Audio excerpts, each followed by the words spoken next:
Greetings. A few quick housekeeping items to share with you as we get started here. During the presentation, you will be able to ask questions using a Q&A box that appears below the presentation window. Time permitting, your questions will be answered following the presentation. If time runs out, before we can get to all the questions, we will make sure the answers are emailed to you. We could run long and go past the top of the hour. If we do, we hope you can remain with us. But if you can't, you'll receive an email later telling you how you can view the entire presentation.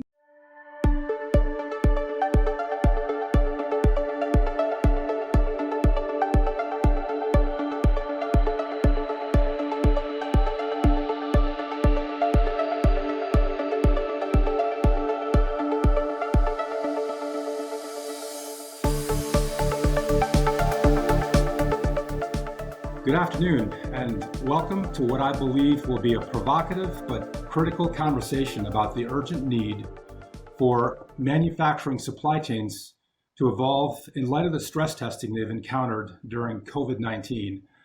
I'm John Dyke, the Chief Executive Officer of CESMII, the Smart Manufacturing Institute, and I'm honored to be able to introduce to you a remarkable set of industry executives representing some of the most sophisticated, mature manufacturing and supply chain capabilities in the world. I've asked each of them to introduce themselves and to take a moment to share a brief anecdote about something that they've experienced during the pandemic. So I'd like to start with Kim Riddle from Procter & Gamble. Kim?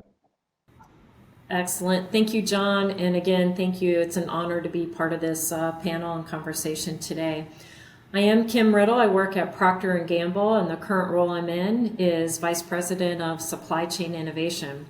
And P&G, as many of you know, serves the world's consumers every day across many product lines: fabric and home care products, personal and health care, baby and feminine care, and many others. The pandemic for us brought to life major challenges across our global, our regional, and our local supply chains. And we had to respond very quickly, and we did so with some leadership, first just to survive and keep our operations running, creating force for good products, putting together hand sanitizer, masks, face shields, and ventilators for our employees and the communities that we work in. So the pandemic for us really highlighted even more the importance of having strategic supply chain partnerships with suppliers, and the true need to improve our digital connections, our connectivity that's going to improve the resiliency and the response time to these dynamic and sometimes unforeseen challenges. Thank you. Thanks, Kim. Next, let's go to John Church of General Mills. Thanks, John. Great to be here. My name is John Church. I work for General Mills, a global foods company. We make Cheerios, Yoplait yogurt, Blue Buffalo pet food, and I'm the chief supply chain officer there. The pandemic for us really caused a Herculean shift in our demand signal, and we have businesses that support both at home as well as away from home eating. And as lockdowns happened, as people started working more remotely, the demand surge on our at home business was just tremendous. So I think about our baking business.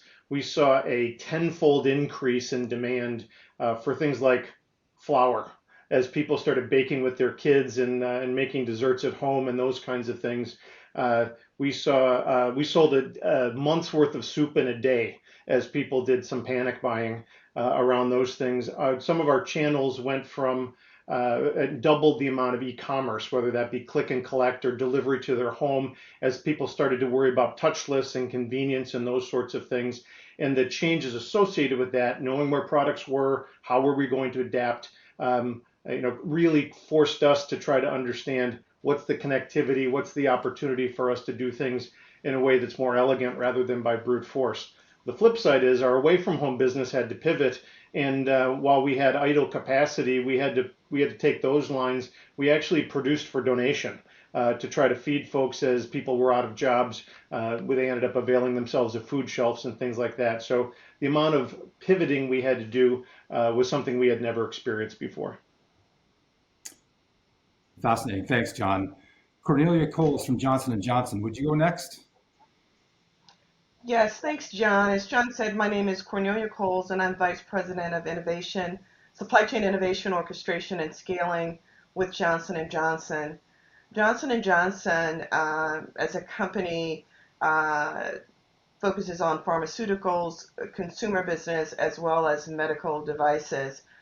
So, as many of you know, we were smack dab in the middle of the COVID response in the development of one of the vaccines that allow the world, hopefully, to kind of get back to our normal lives over a span of time. And of course, that required accelerated development, accelerated supply chain capabilities, etc. Also, leaning into our credo on not only serving our customers but our employees, we shifted some of our manufacturing to manufacture hand sanitizers, and we leveraged the innovation team to respond to the needs of the staffs within hospitals that were struggling with shortage of ventilators, and we leveraged external partners in our 3D labs to develop a splitter for the ventilators that allowed the hospitals to double capacity. So for us, on the consumer side, also we saw an increased demand on some of our main OTC brands, such as Tylenol, and so finding the capacity to keep up with that was also a challenge for the team. But leveraging our digital team to develop algorithms and things of that nature to help us kind of manage the demand in a much better way. That's great, Cornelia. Thanks for that. Next is Robert Hull from RPI. Hello, I'm Robert Hull. I'm the Acting Vice President for Research at Rensselaer. I'm responsible for the oversight and growth of the research enterprise across our university.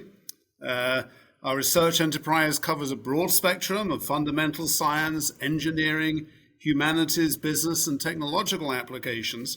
And supply chains is at the core of much of what we do, intersecting as it does with engineering systems, disaster relief, manufacturing, data analytics, to name just a few areas. So like the other presenters, we have our own experiences with the COVID pandemic, been engaged in developing, supporting the COVID testing and PPE response at our university. We initiated a comprehensive testing program with up to twice weekly testing for our community. We've administered now over 200,000 tests. And our biggest supply chain scare were the glass vials in which the samples are stored. And I could never have imagined 2 years ago that, the presence of glass vials would be of such urgent criticality to us. We also created over 10,000 face shields for our own use and for regional and local hospitals. And the critical supply chain element there was plastic for the visor, which we couldn't get from conventional sources for love or money. And we found an innovative solution from one of our team. We are now one of the largest purchasers of document covers in the country. That's what we made our visors out of. So needs breed new challenges and new solutions. I'll finish there. I love it. And last but not least, we'll ask Jim Wetzel from Next Gen Group to introduce himself. Thanks, John. I'm very glad to be here today. I'm the co-founder of Next Gen Group, an organization trying to really accelerate and help the digital transformation journey for manufacturers. In full disclosure, I also worked at General Mills for 32 years. I was director of engineering, responsible for global reliability. Also, in full disclosure, I used to be the interim CEO of CESMII. So a little bit about my background. On the pandemic side, what really hit me was the fragility of our ecosystem and our ability to have an agile and resilient response to a disruption. Now, I guess, no one has seen a disruption of this size, but Obviously, you heard the stories about how everyone had to adjust and scramble. So from my position, I said, what can I do to help? How can I help with the background and experience that I've had? And John Dyke and some government officials reached out to me through the CARES Act that got sponsored a little over a year ago, where the U.S. government was going to provide funding for topics that might actually help the supply chains and help COVID-19 resilience and try to figure out what to do. And they said, Jim, what could you come up with that might help us? And so collaborating with John and collaborating with a number of the folks on the board on this panel and others, this need to have a different kind of ecosystem was starting to emerge. And so my pandemic response was to figure out how to collaborate and bring us together and get us on the same page so we could try to tackle this issue in a dramatically different manner. Thanks, Jim. What an incredible set of stories, and what an incredible set of representatives of some of the great companies and the great brands that represent the best of COVID response during a really, really difficult set of days, weeks, and months since last winter. So let me transition very briefly to a quick overview of who CESMII is and why we believe we're an important catalyst to bring these stakeholders together to solve some really, really important challenges for manufacturing. CESMII, which stands for the Clean Energy Smart Manufacturing Innovation Institute, is one of 16 institutes funded by the federal government to create a more competitive manufacturing environment here in the U.S.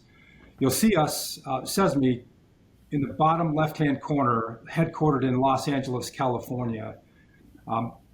We are funded by the Department of Energy, and we'll spend roughly $140 million over 5 years to invest in research and innovation that will drive manufacturing and energy productivity through large-scale deployment of smart manufacturing.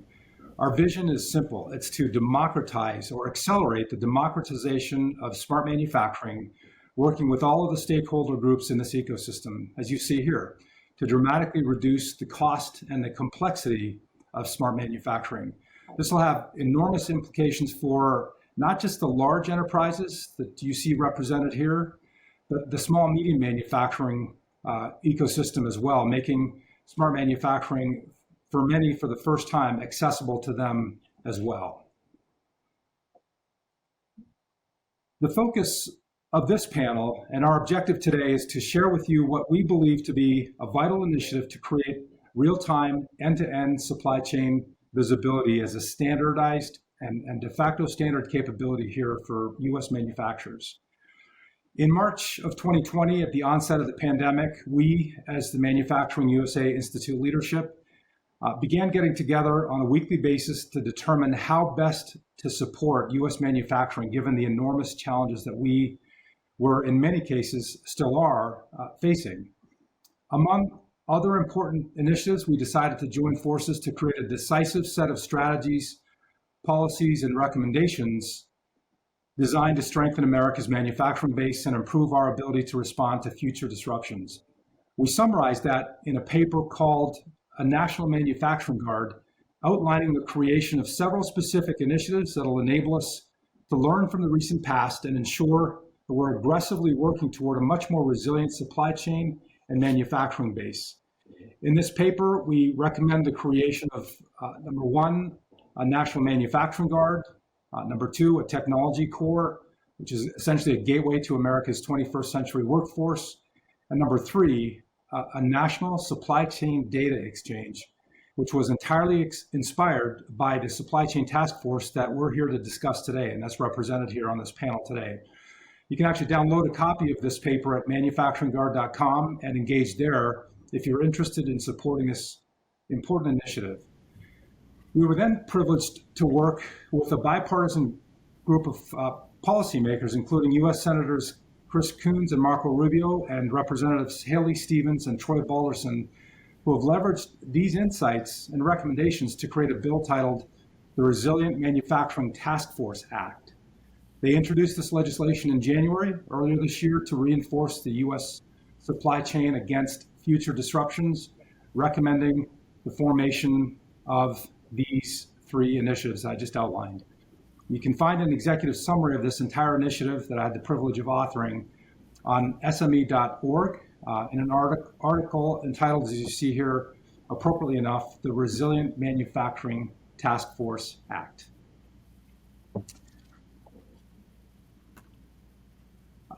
As you've heard from Jim Wetzel, he's been instrumental in leading this supply chain task force for CESMII. Jim, I'd like to ask you to share a high-level overview of this initiative and kind of share with us a little bit about the overarching vision that became the foundation for this proposal and this national supply chain data exchange. Sure, glad to. So as you heard from the intro from these companies, they're all faced with this issue of how to respond and how to react to this unprecedented disruption. And through the years, a lot of capital has been invested in these systems that provide connectivity to suppliers, to warehousing, to inventories, to manufacturing operations. And one theme that was true through all of these companies, as well as through other companies in the United States, was the ability to be connected, the ability to scale, the ability to actually have end-to-end coverage and transparency and visibility was somewhat limiting. Some would say, I'm very generous in the word somewhat, some people would say it was crippling. And at the end of the day, many stories will be told around the heroic nature of people and what people did to actually use phone calls, text messages, emails, their expertise and knowledge that they've had over 20 or 30 years of experience was maybe more fundamentally the critical sauce that made these companies successful. Because the backbone of what we had and the digital exchange that we had is still emerging, and it's still available only for a few maybe supercritical supply characteristics, but not necessarily the ones that were affected or impacted. And so what we're really trying to do here is this proof of concept with these leading and admired companies and with their associated partners and suppliers to demonstrate how we can actually create this national freeway, this national exchange of information, and do it at scale, and do it in such a way that it's just not my backbone, but it's our backbone. And so if you look at the history of all of these, every organization has had to create their own infrastructure and then add people and invite people to participate in their infrastructure. We know that that model is fragile. We know that that model is expensive. We know that model doesn't go end to end. So what we're trying to do here is actually shape this differently, much the same as President Eisenhower actually invested in the freeway system back in 1956. So we had to have a physical system to be able to do transportation across the United States. Now we're in 2021. We need a digital system to transport information from company to company, and to do that in such a way that it's extremely useful. John, could you advance to the next slide, please? What we did was I led this team of admired companies: General Mills, Johnson & Johnson, Procter & Gamble, ConAgra, Raytheon, Honeywell, and then some technology experts around ThinkIQ, Savagent, RPI, Microsoft. And what we did was we tried to figure out, what does this backbone look like? How might we do that? And we're not going to get into the technical details of that, but we articulated that. We also, and probably as important, was talked about the visibility and resiliency tools that people need to actually transform this data into work. So how do you synchronize and orchestrate and act on this data, this new data that's now connected and refreshed? And so a set of tools came forward that were kind of common, that were needed amongst all parties to be able to be more nimble and react to the disturbances and react to the information that might be coming to them.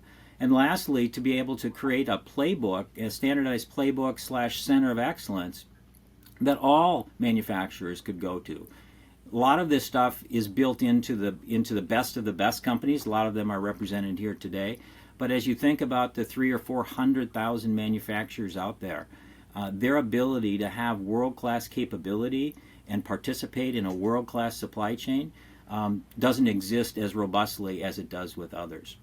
And so that's what we're trying to set out to do. We'll talk a lot more about that as the day goes on and as days go on with additional funding and project kickoffs. But that's kind of the high level overview, John.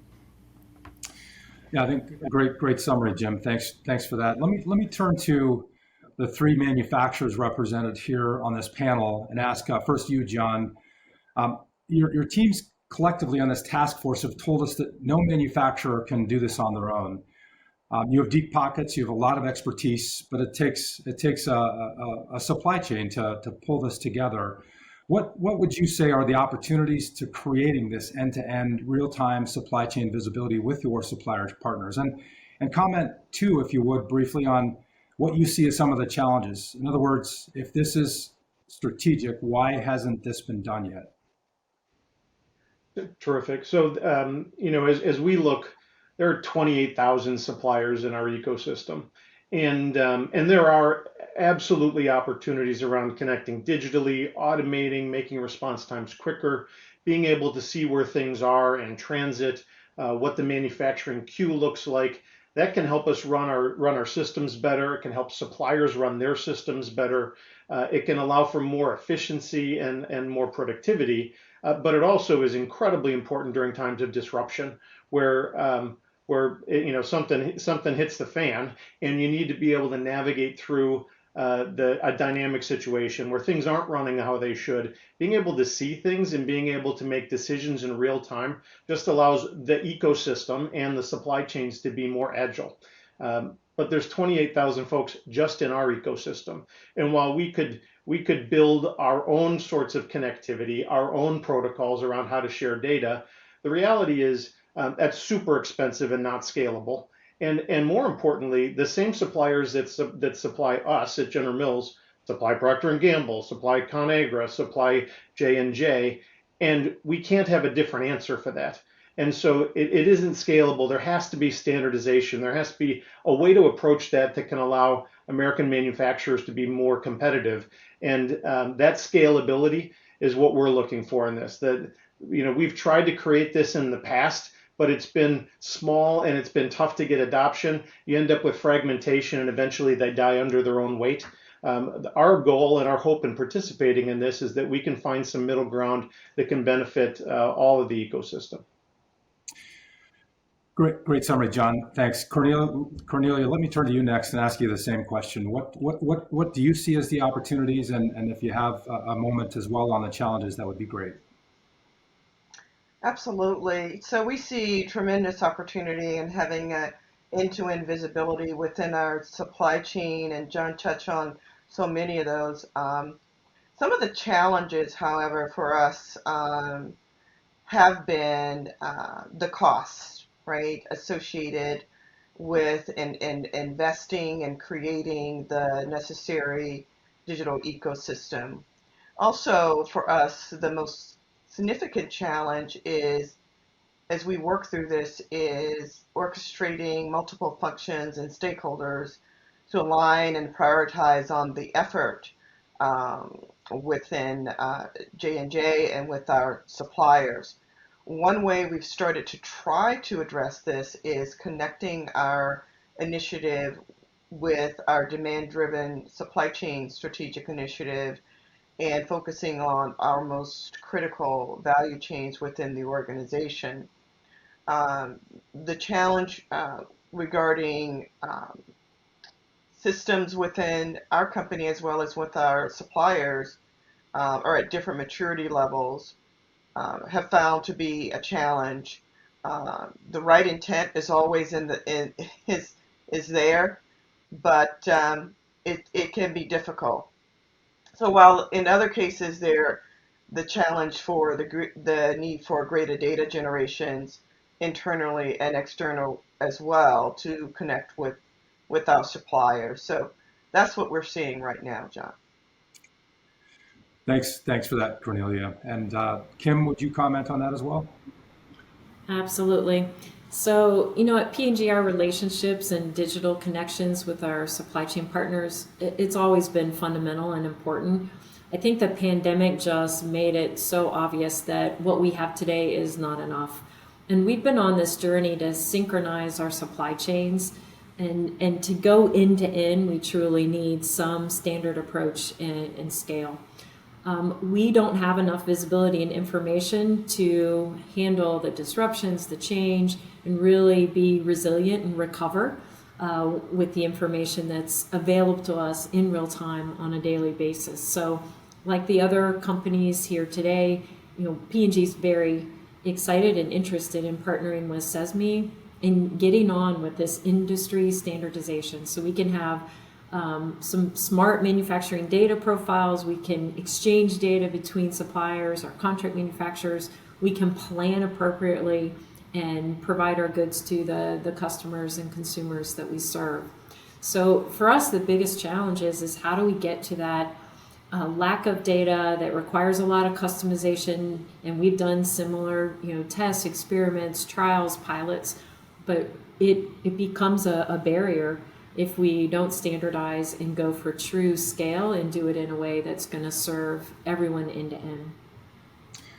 Yeah, thanks, Kim. Well said. And then for all of you, sort of implicit in all of the responses so far, the accessibility of these types of capabilities in the small medium manufacturing community are just a challenge, aren't they? It's just been it's difficult enough for the large enterprises, never mind the small medium enterprises.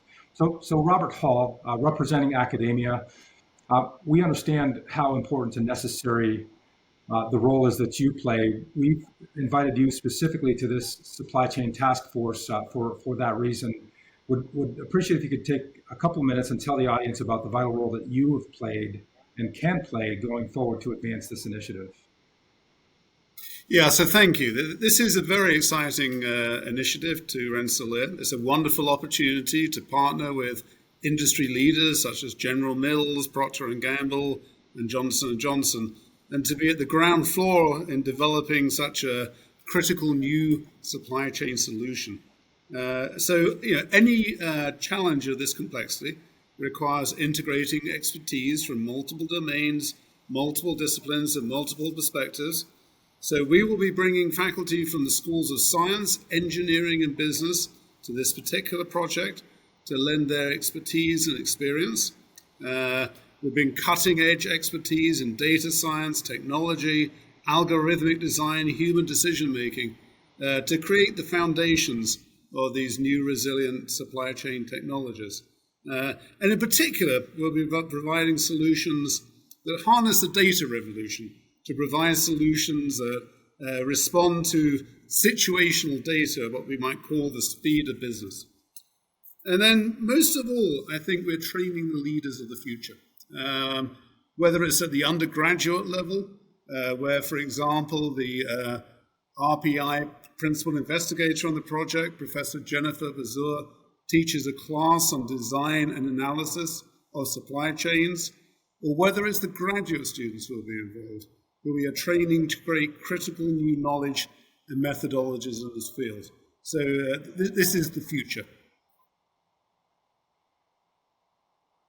Robert, I think that's a great summary. Your team has been instrumental in helping us drive this forward and providing a lot of the thought leadership from a modeling perspective, and overall, we're grateful for that.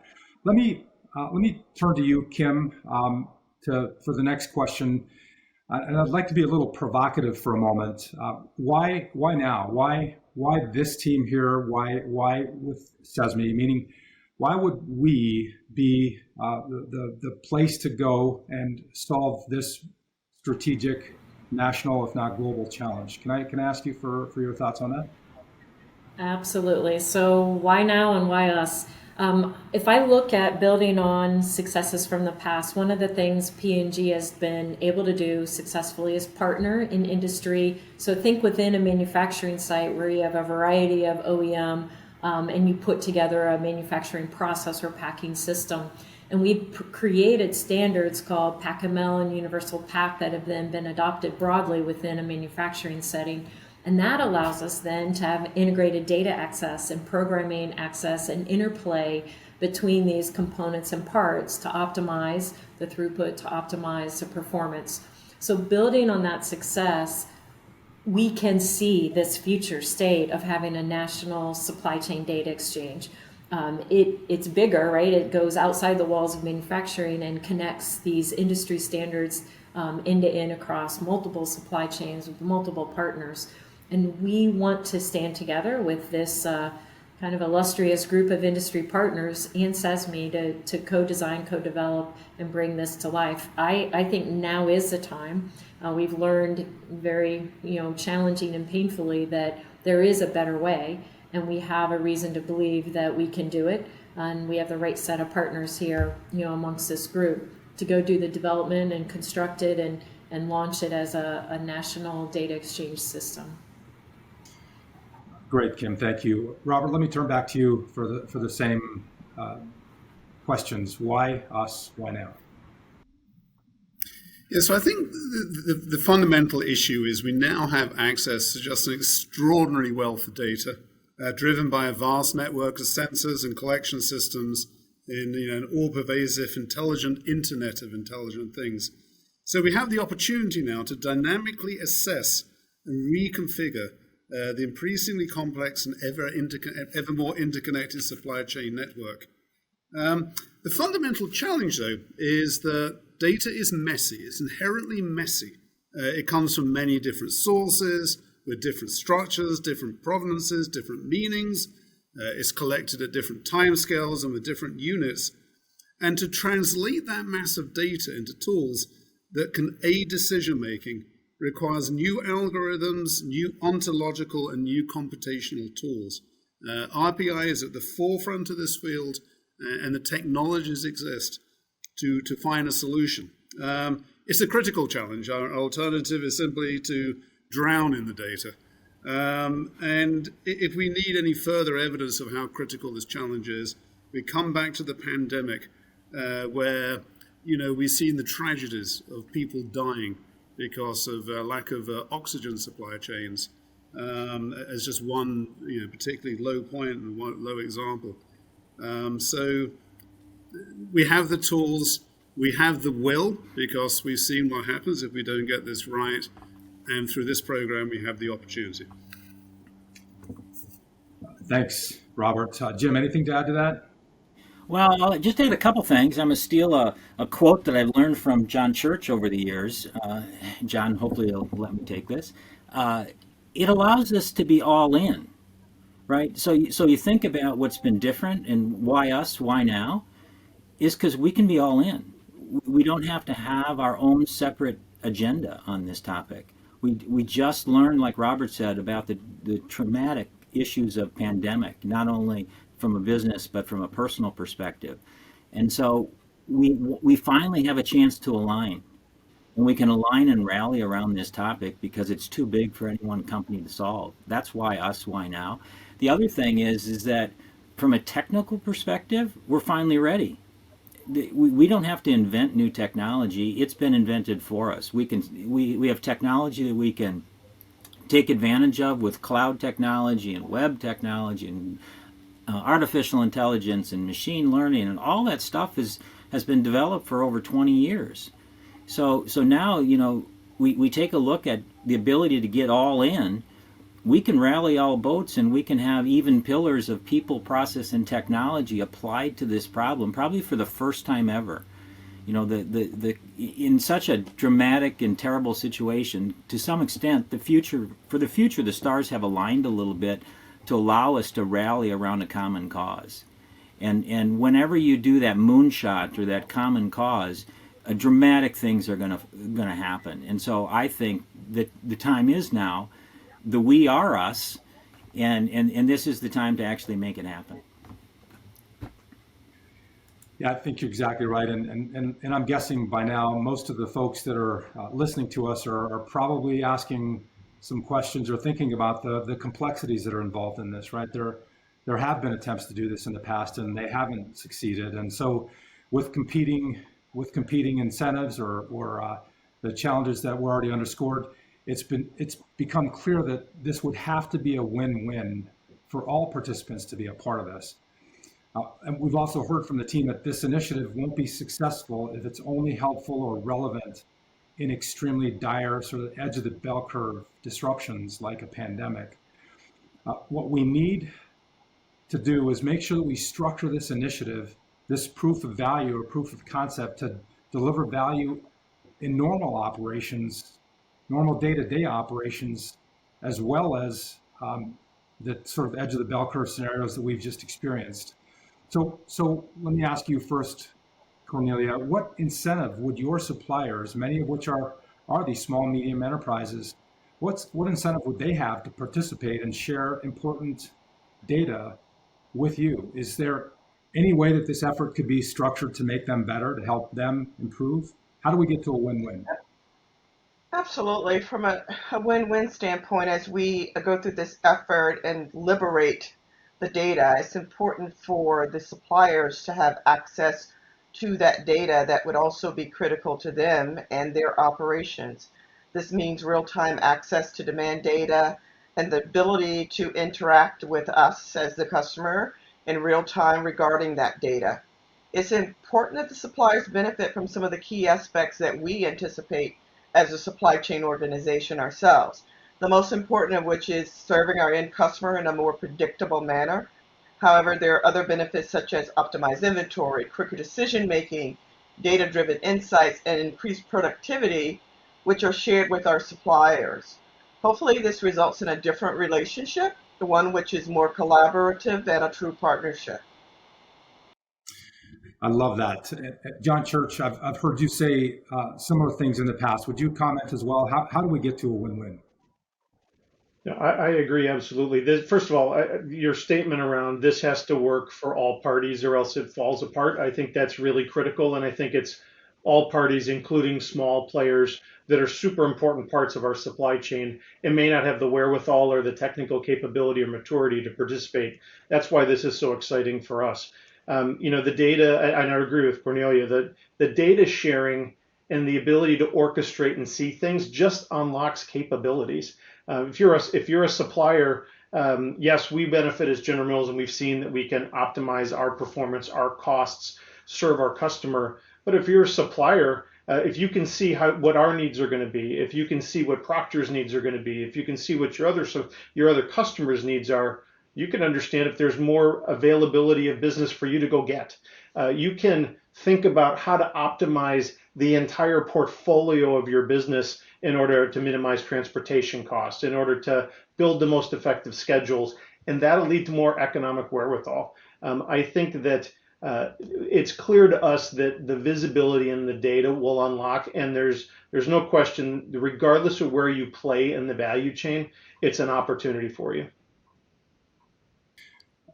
I think that's great, John. It seems to me that the pandemic itself has created this unique sense at this point in time that this type of a bilateral partnership is real, or at least is achievable for perhaps the first time in certainly my career, my visibility into the marketplace.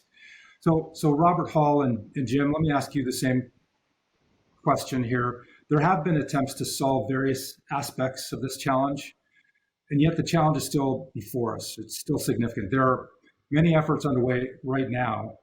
So RPI, what are your thoughts on how we can improve, how we can be transparent and collaborative about the various initiatives related to this proof of concept, proof of value?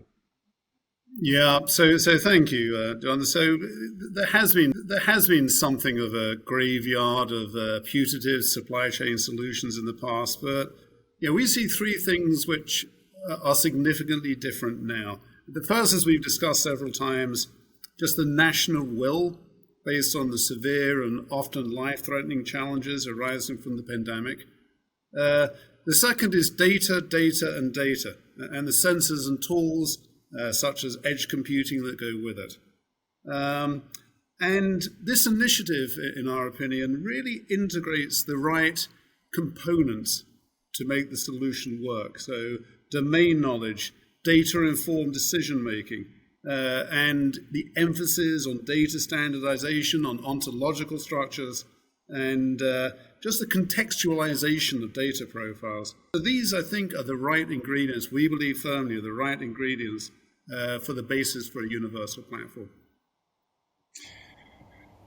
Thanks, Robert. Jim Wetzel, any additional thoughts on that? Yeah, the only thing I would add is that What's different about this initiative than a lot of the other things that have been sponsored or done in the past is really around our agendas. So, NSF and NIST and other organizations have funded initiatives with universities. Universities struggle to get data from industry, or they get a separate set of data.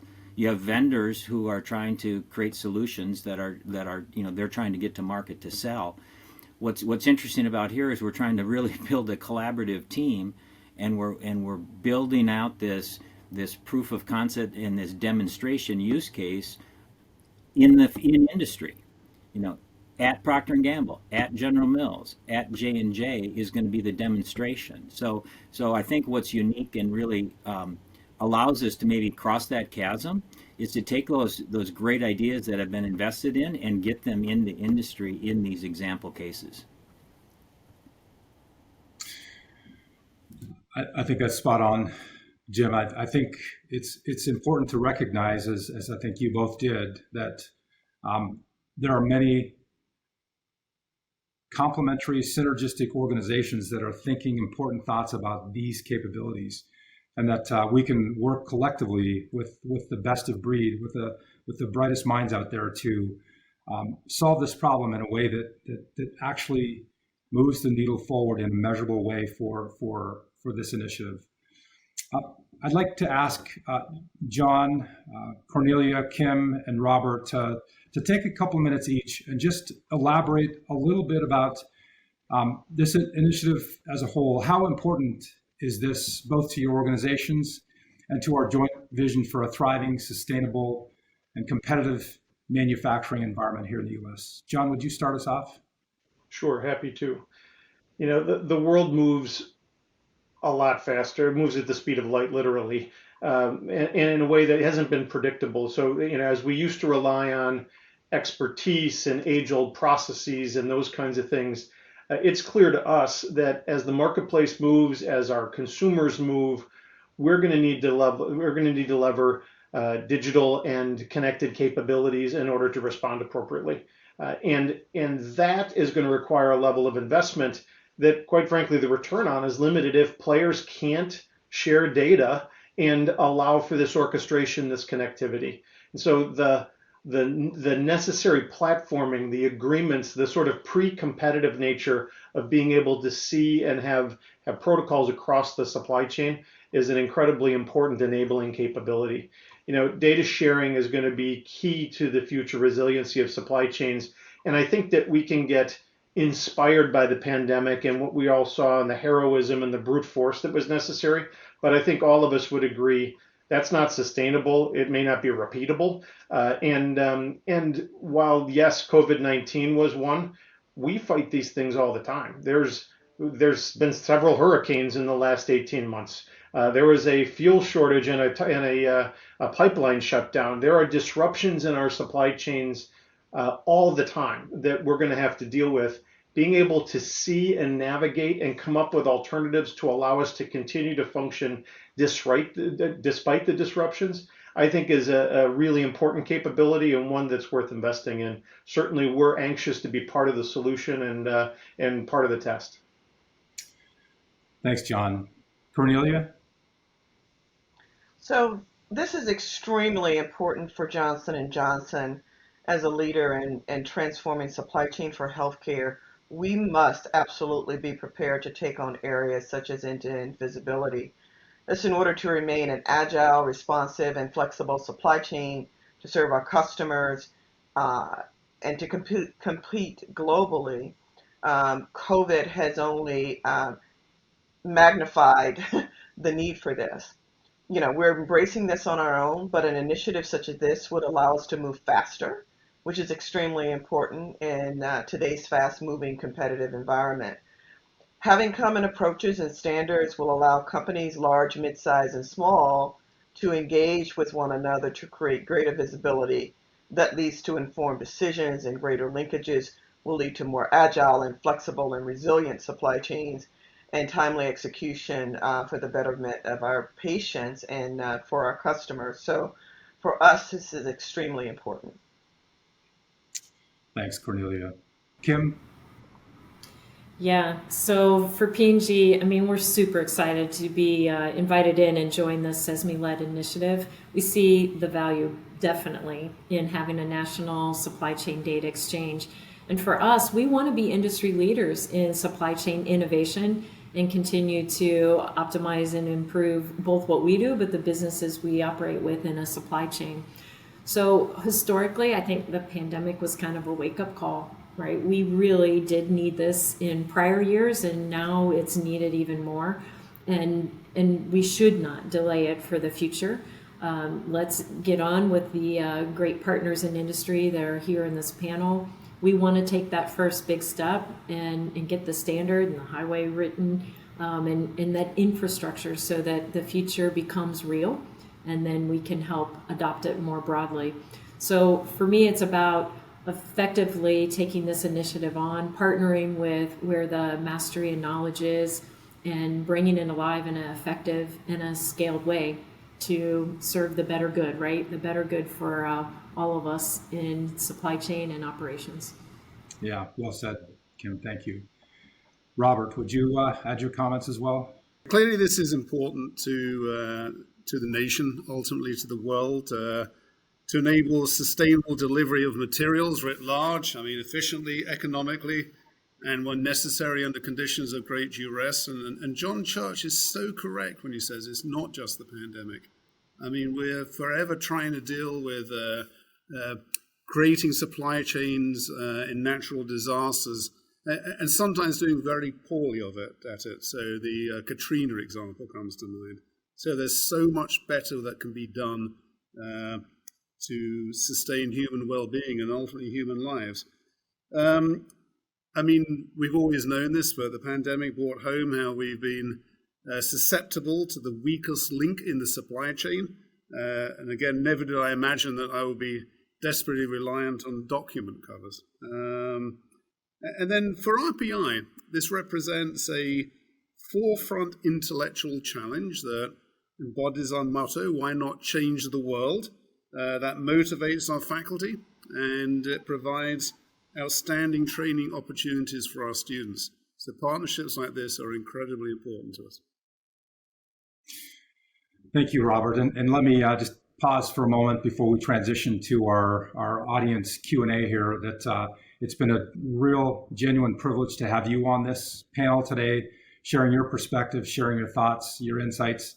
It's also been a privilege to work with your teams to put these strategies together, to create a vision, to work across boundaries and establish a project proposal that actually gets to the point where we can put a cohesive national strategy together to solve some of these vital challenges. So thank you all. With that said, we have approximately 15 minutes for a few audience questions.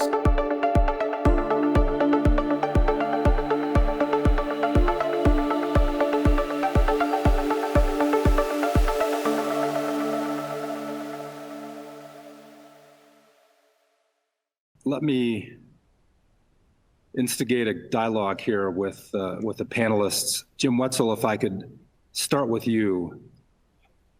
There are clearly many other attempts to solve various aspects of this problem, and yet the challenge is still significant. There are many efforts underway even now. Jim, could you perhaps comment on that and share some thoughts with you on the broad perspective, the broad spectrum of initiatives in this area? Sure, absolutely.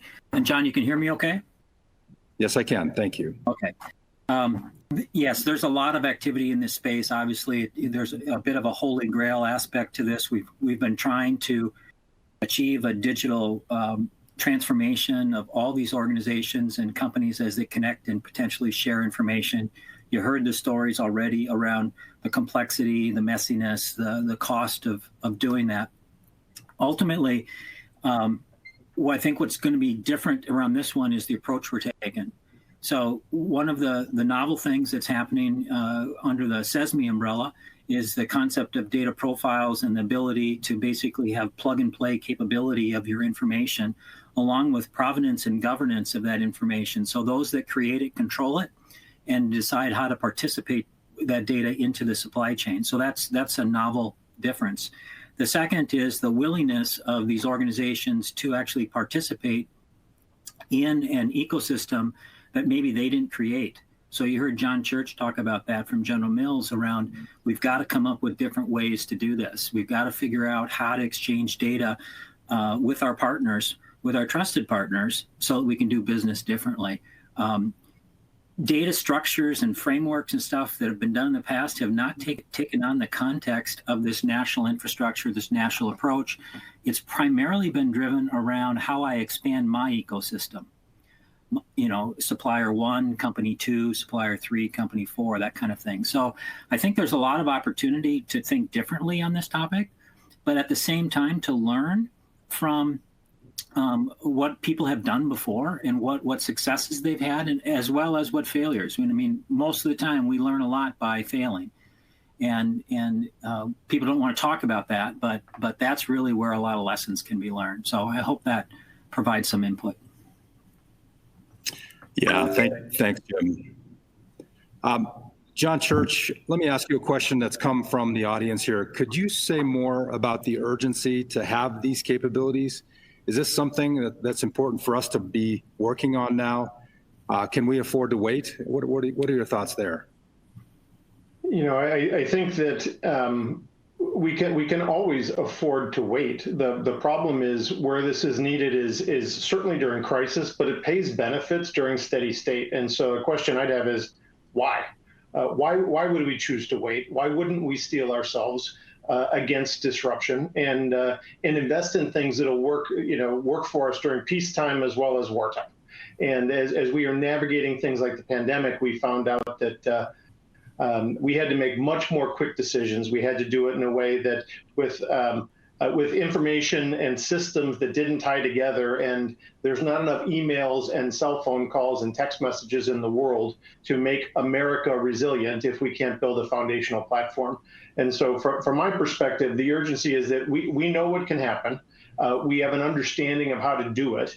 And if we can get ourselves on the same page in something that not only suits big manufacturers like the ones you see on the screen today, but also the rest of our ecosystems that allow us to operate, information is democratized in a way that people can use to their advantage. For me, the opportunity to strike is now, the energy is now. Let's move forward and do it. Great, thanks for that, John. Kim, let me pose a question for you from the audience here. Are you ready to share data? What are your concerns? Is cybersecurity a concern? Thanks, John. Hey, absolutely. Procter & Gamble sees the benefit of having this data exchange in a common framework. And that'll mean that there is information that needs to be visible to those upstream and downstream in our supply chain. We will have to, I'll call it, construct and design and pilot and do this together, bring together our best practices so that it's safe, it's protected, and it serves the benefit that we all see by having this visibility on digital and data sharing. So absolutely yes, and joining partnership with the industry powerhouses that are on this panel, I think are going to be super important because we can bring the best wisdom together and do it with all the knowledge that's available. I love that. It speaks to the need for and the benefit of an entire ecosystem. Cornelia, let me ask you the next question from the audience here. Industry has a poor track record of following standards or even best practices. Can we as an industry adhere to these types of supply chain data exchange guidance?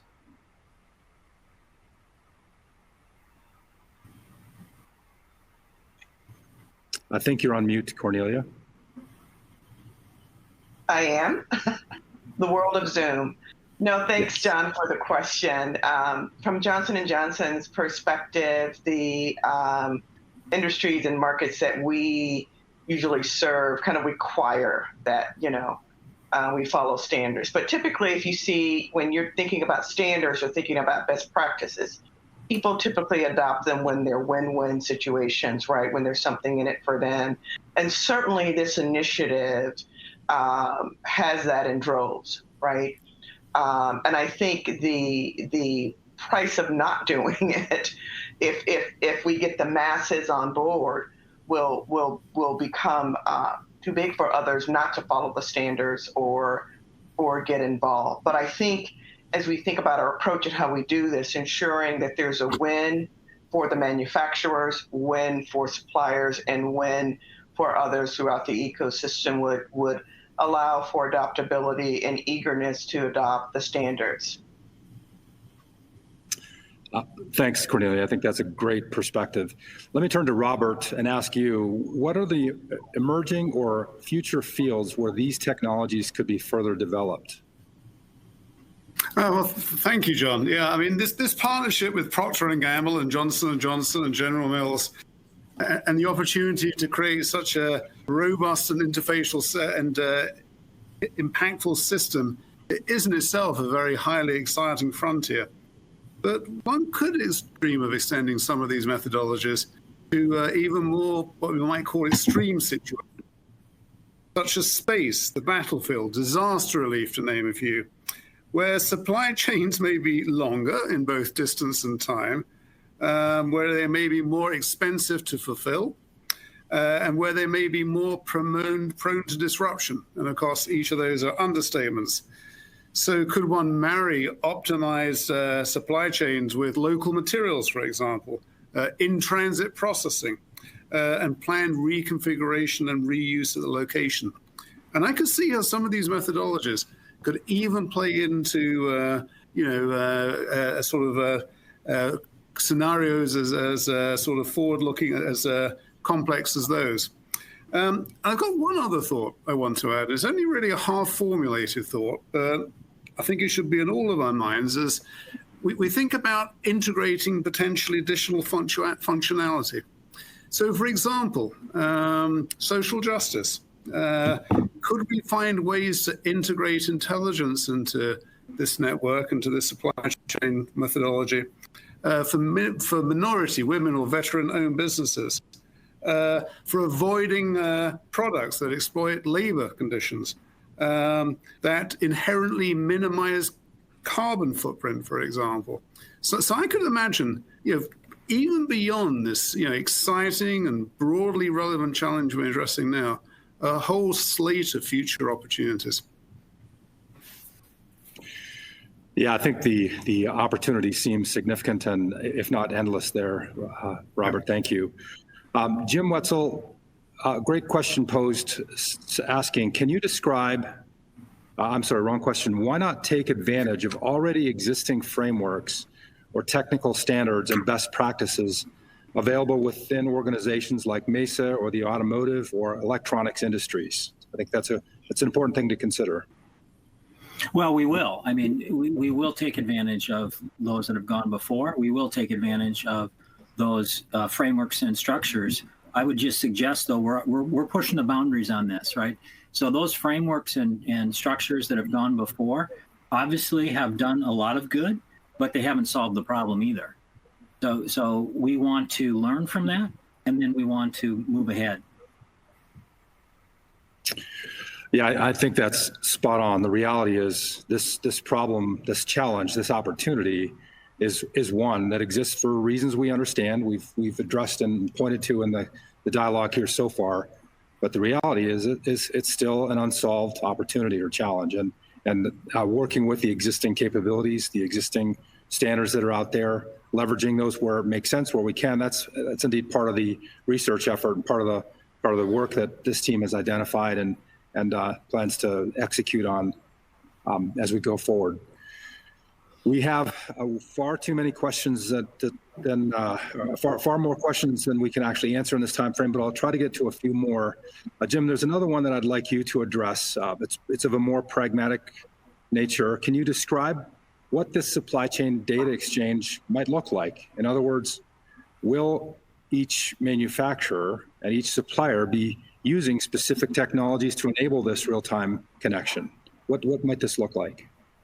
Well, we're in the process of figuring all that stuff out, but this crystal ball of what it might look like is really the concept of in the cloud, you would have a data broker mechanism that would allow the exchange with governance and provenance of the data that's contributed by the supplier, by the manufacturer into the cloud, going through a broker, and the broker would then connect it to the right place. So an analogy is like the old AT&T phone system, where you have a board and you have an operator at the board, and you have one ringy dingy and two ringy dingies, and you're connecting the cords, right, to mesh up.